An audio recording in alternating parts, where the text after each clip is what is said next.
guys, my name is Lilly and today I would like to give you an update on the situation here in Europe. The first article that I want to show you is this one.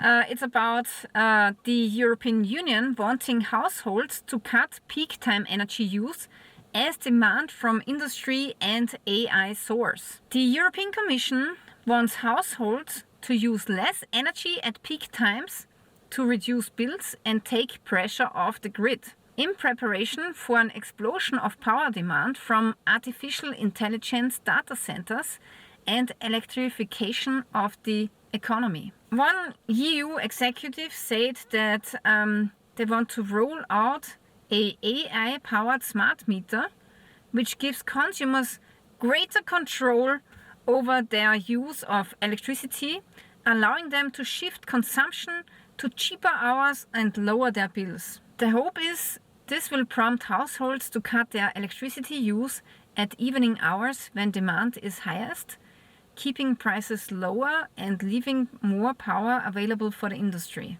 Data centers already account for 2.5% of the EU energy use, and the demand is expected to more than double over the next 4 years. That will put increasing pressure on a grid already struggling to meet the demands of the clean energy transition. Imagine there's a blackout because of AI.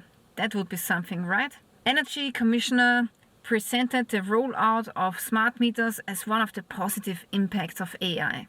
Yeah, with those smart meters, they can control us so much better, saying it would help households save money on their energy bills. The question is this voluntary or will there be strict rules? Also, working until 65 in Austria is not enough. Now some kind of industrial president wants us to work until 68. So every couple of years they raise the pension age and then they say, oh, this is still not enough, we need to raise it even further. Because the truth is, I think they don't want to pay us our pension. They hope that you will die earlier so they don't have to pay you something at all.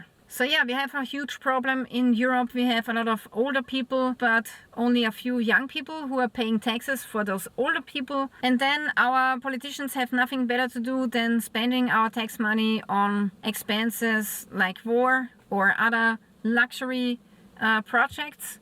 So for that, they always have money, but our own pensioners get sent to pension later and later. So yeah, unfortunately the system is broken and a lot of people don't have trust in the pension system anymore. Because of the tensions and the re-escalation of the war at the Strait of Hormuz, oil is becoming increasingly scarce, even from the USA. And now Germany is fearing a new oil price shock. The critical phase will be in August.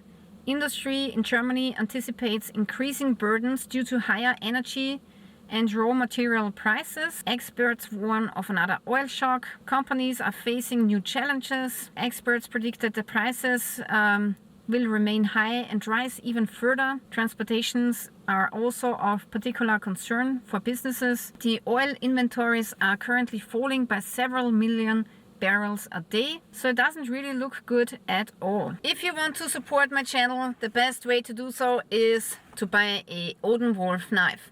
Odenwolf is a really awesome company. They make high quality knives like this one here for a really good price. And this one happens to be a Scandinavian camping knife. And I really like this knife. I always have it in my car. And if you check out their website, you will find many other great knife models. And with my discount code Lilly10 you will get a 10% discount. So if you want to support my channel, make sure that you check out the affiliate link in the description below. Also now, the European Union wants to introduce quotas for electric cars that nobody wants to have, honestly. Critics say that this is a backdoor ban on combustion engines. In Austria so far the quota is set at 58%. Now there was a ban on combustion engines from 2035 onwards, but this ban has been scrapped and is now off the table. However, there are now new plans of the EU Commission.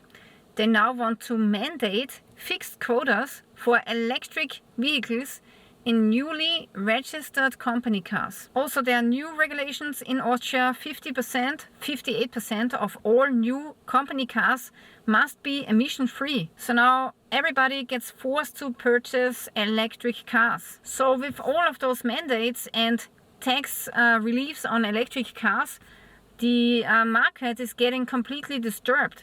So instead of having a free market where companies but also private persons can make a free choice of what car they want to purchase, everything is mandated, and this is not a good thing. This is disturbing the market. With all of those rules and regulations, the free market is becoming less free and more socialistic and more communist. Yeah. So this is not what is actually benefiting our economy. It's actually the opposite. Also now Switzerland is holding a referendum in which they want to determine how many people will be able to live in Switzerland, and there are going to be direct votes by the citizens. They want to vote if they don't want to have more than 10 million inhabitants in Switzerland, because they are saying we can't go on like this any longer.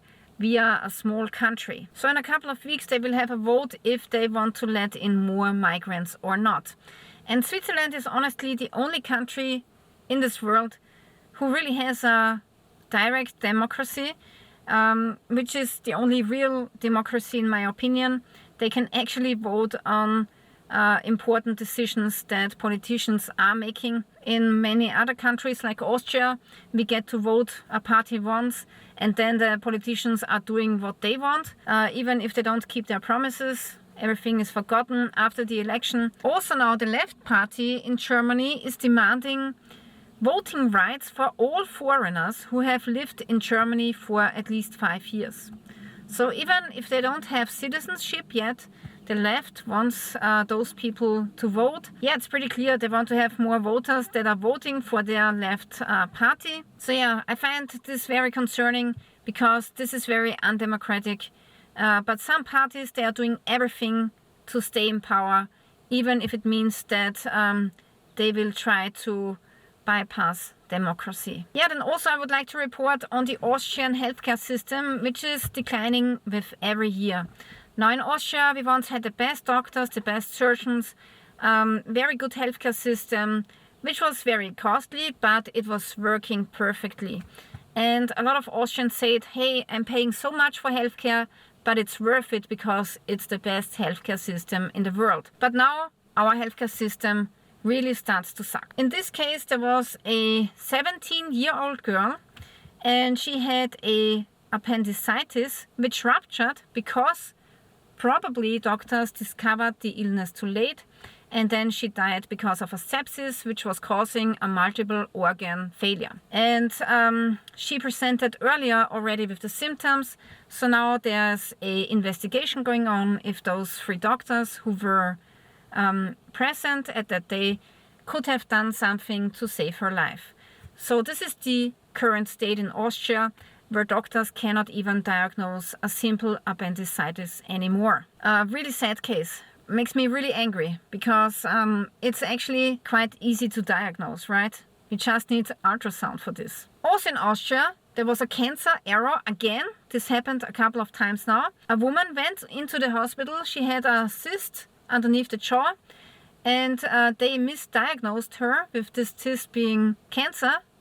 So they have removed parts of the lymphatic system and parts of the jaw, but later they found out that it was not cancer, it was just benign. So now this woman is suing the hospital for 78,000 euros.